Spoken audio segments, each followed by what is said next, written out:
Aujourd'hui, la qualité physique de vitesse est travaillée de manière générale et bien souvent décontextualisée. Mais cibler une composante de la vitesse est une méthodologie qui amène des bienfaits dans l'amélioration de la performance. Dans cette vidéo, nous nous intéresserons à une composante de la vitesse, le pilotage des appuis. Elle permet d'améliorer la capacité de changement de direction, d'accélération et de décélération. Vous retrouverez un état général du pilotage des appuis, une séance pédagogique animée visant l'amélioration de cette composante et un débriefing permettant de vous apporter une lecture transférable à vos contextes. Bienvenue dans la préparation physique avec l'Université Côte d'Azur.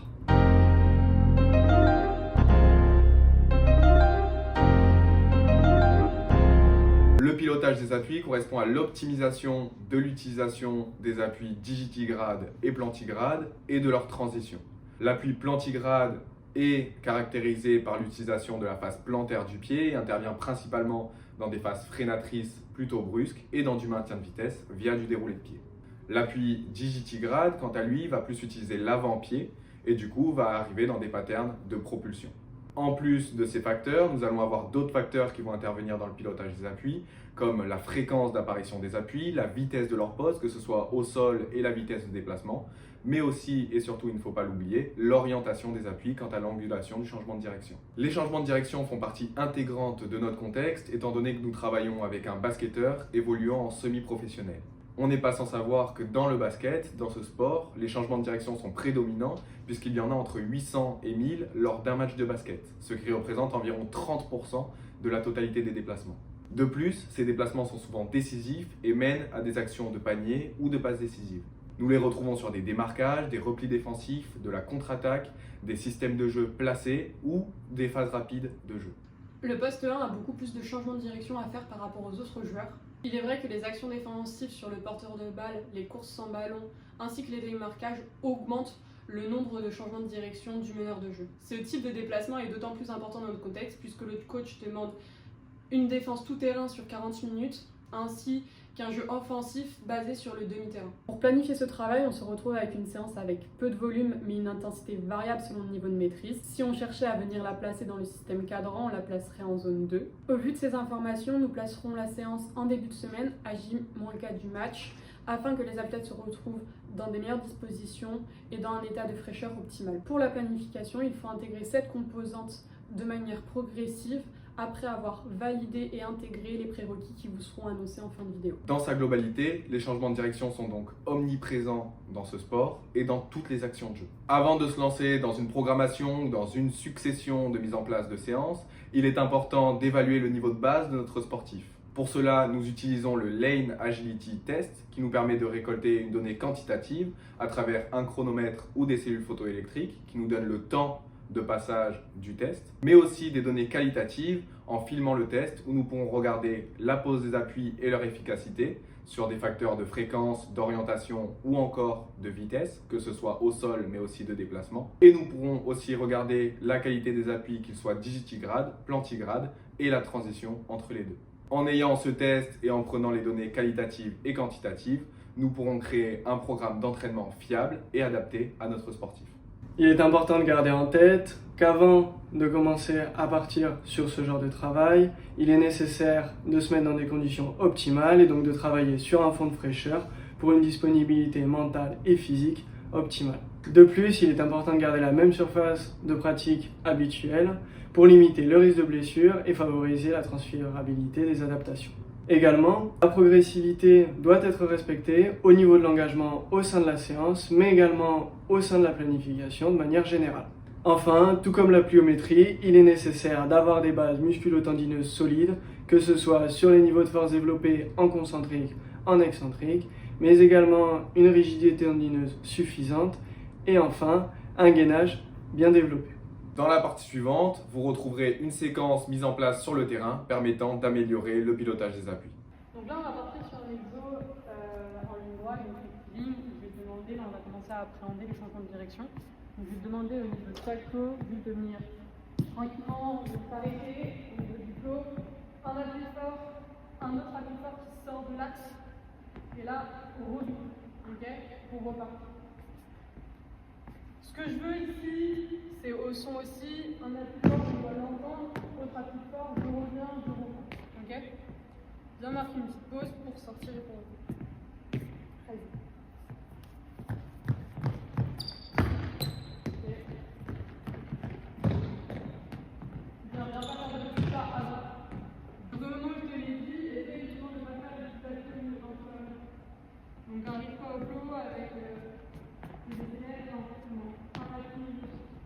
Et on voit aussi la notion de plantigrade, digigrade. Ça veut dire là je vais être en planti, et là quand je vais accélérer, je vais être en digigrade. Ok. Bien utiliser quand tu pars sur le côté, ton pied. Allez. Et bien mettre une beaucoup de force. Ça, je vais l'entendre beaucoup de force. Du coup, là, on va partir sur la même chose. Donc, juste, on va mettre d'une vitesse d'entrée un peu plus élevée. Là, on le fait très tranquillement. On va essayer d'accélérer un peu. Ok. Donc, la même chose, quand on vient à sortir à plus fort, tu vas l'entendre au son et à garder tes appuis dans l'axe. Ok. Vas-y.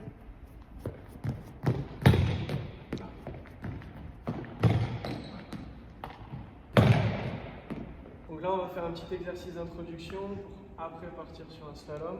On va se concentrer sur les appuis engagés et effacés et rapidement rappeler ce que c'est le polygone de sustentation. Donc, le polygone de sustentation, il est défini par l'écartement des pieds et c'est ce qui va te permettre d'avoir de l'équilibre ou non. Donc, plus c'est large, plus tu vas être bas, plus tu vas être solide sur tes appuis. Plus c'est serré et la moindre perturbation va te déranger. Là, on va utiliser ce principe, surtout dans les appuis engagés, pour produire de la force loin et après la réorienter vers la direction qu'on veut. Et donc là, bien évidemment, je vais commencer par te montrer, ça ira plus vite. Donc, on part à pied engagé, 1,8, et on engage, premier pied intérieur qui permet d'orienter vers la direction qu'on veut, et le pied extérieur on l'envoie loin pour pousser et vraiment avoir cette production de force. Pareil de ce côté, tac. Et on essaye de limiter les petits pas, vraiment des appuis larges, surtout quand on commence le changement de direction. D'accord? On commence sur ça. Donc toi, ce que tu as à te rappeler, des premiers pas d'intérieur, orientation, pas extérieur, pousser, et on ouvre. Combien de tours? Tu m'en fais 4. Et commence doucement. Et quand tu seras à l'aise, on accélérera petit à petit. Ok? Tac, tac, ouais. Tac, tac, yep. Tac, tac. Ouais. Une des choses qu'on va essayer de réduire, c'est sur tes amorces. Petit pas. Et là, tu pars en haut. Essaye, au lieu d'avoir ces petits pas, oriente, pousse, et on repart. Sur la vitesse, on est bon, on corrige ça et on accélère. Ok? Allez. Loin, oriente, loin. Ouais, hop. Pour le deuxième, on va s'intéresser sur les appuis effacés que tu peux retrouver dans les flares, dans ces mouvements où en fait on va chercher à s'écarter du ballon pour se remettre face au panier. Là, ce qu'on va chercher, c'est limiter les appuis sur ces effacés et avoir une production de force efficace vers ta nouvelle direction. Okay. Donc on s'engage, pied extérieur en premier.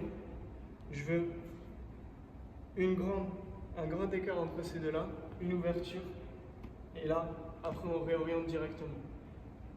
Le point important sur le dernier pas pour la production de force vers l'avant qu'on ne veut pas voir, c'est hop, et là, un ciseau avec un petit pas pour après repartir.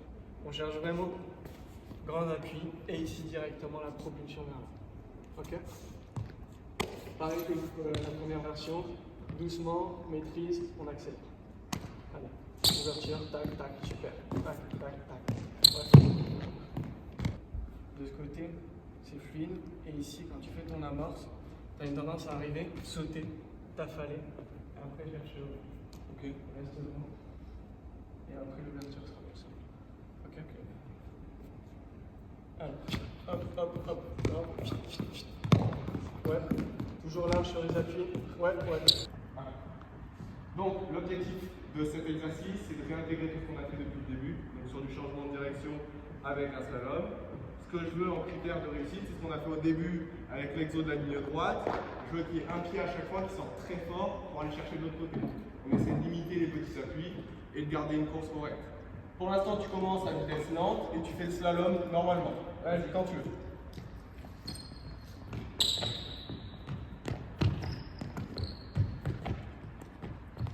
On complexifie encore. On rajoute un petit peu cognitif. Sur le 8 qu'on a fait juste avant, là tu viens toujours en intérieur sur tes polygones, comme on vient de faire ici. Sur les plots blancs, tu vas le prendre à l'inverse. Donc je rentre toujours par l'extérieur, mais à l'image d'un appui effacé au basket, je viens tourner, ici pivoter pour repartir. Je veux que tes appuis soient très larges. Même dans le cas où tu viens sur l'effacé, ça veut dire que ça t'oblige pour changer de direction à aller chercher loin pour pousser fort avec lui, loin pour pousser fort avec lui, et aller orienter là-bas. Okay, donc ça va t'obliger aussi au niveau du centre de masse, c'est pas le sujet forcément d'aujourd'hui, mais au niveau du centre de masse, c'est de baisser pour pouvoir aller chercher loin avec la puissance de masse. Ok, allez, j'essaie de le faire avec un peu plus de force. Allez, go. Ok, ouais, c'est bien, c'est bien. Ok, ouais, oriente. C'est ça, c'est pas mal. Ouais. Ok. Mon marqueur de réussite, sur celui-là, tu vas le refaire encore 2 ou 3 fois, c'est le bruit. Il faut que je puisse fermer les yeux et savoir exactement quel type d'appui tu fais quand tu tournes. Est-ce que tu as senti là, sur celui-là, là-bas, c'est très bien, les nuits, boum. On a eu un vrai problème au niveau de sonorité, on l'a. Ce que je veux, c'est que tu accentues pour que même en fermant les yeux, je puisse savoir que tu es en train de faire tes petits appuis ou tes courses normales. Ok? Allez, je repars une fois sur ça. Allez, go. Allez, boum, boum. Allez, fort, pousse. Ouais, c'est mieux. Pousse, ouais, pousse. Ok. Allez, ouais, très bien. Ok. Dans notre méthodologie d'apprentissage du pilotage des appuis, nous avons suivi un fil rouge et donc utilisé cette méthode pour faciliter l'apprentissage et du coup avoir vraiment un modèle de progressivité à inculquer à notre sportif. Pour clarifier la progressivité de nos exercices, nous avons commencé par un exercice 1 qui traite des appuis plantigrades et digitigrades. Ensuite, nous sommes partis sur l'exercice 2 qui traite des appuis engagés et effacés que l'on peut retrouver aussi dans le basket. L'exercice 3 permet de combiner les deux et du coup de voir les réponses de notre athlète suite à la combinaison de ces deux éléments. On est donc sur la transition entre le plantigrade et le digitigrade ainsi que du pilotage des appuis pur avec un slalom. Enfin, dans un quatrième exercice, nous aurions mixé tout ce qu'on a vu dans la séance pour fitter avec des déplacements spécifiques basket comme un flair, un curl ou encore une sortie sur 3 points et un catch and shoot. Nous aurions mis en place cette séquence sur une sortie d'écran pour ajouter encore plus de chaos et nous aurions intégré des éléments cognitifs comme des prises de décision et des choix de tir. Dans la séance, on est venu chercher de la progressivité. Dans un premier temps, on est parti sur une maîtrise technique avant d'y insérer des niveaux de vitesse supérieurs. C'est pour cela qu'on a commencé à travailler avec des situations rectilignes suivies de curvilignes pour enfin finir sur des situations spécifiques à l'activité.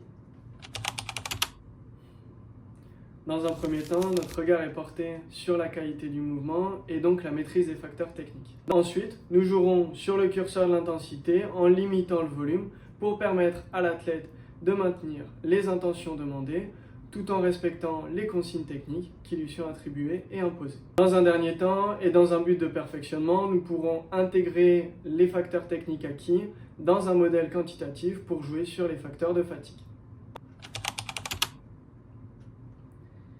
Les adaptations qu'on vise à créer sont une augmentation de l'efficacité de la pose d'appui plantigrade et digitigrade, ainsi que la transition entre ces deux poses d'appui. De plus, on cherche aussi une amélioration des schémas moteurs avec le renforcement d'un appui très fort. Et enfin, on cherche aussi à renforcer l'accélération ainsi que la décélération. Pour vérifier l'efficacité de notre entraînement à créer des adaptations positives au pilotage des appuis, nous allons effectuer la méthode test-retest et donc comparer les données qualitatives et quantitatives propres à ces deux passations. Merci beaucoup d'avoir regardé cette vidéo. On se dit à très vite sur la préparation physique avec l'Université Côte d'Azur.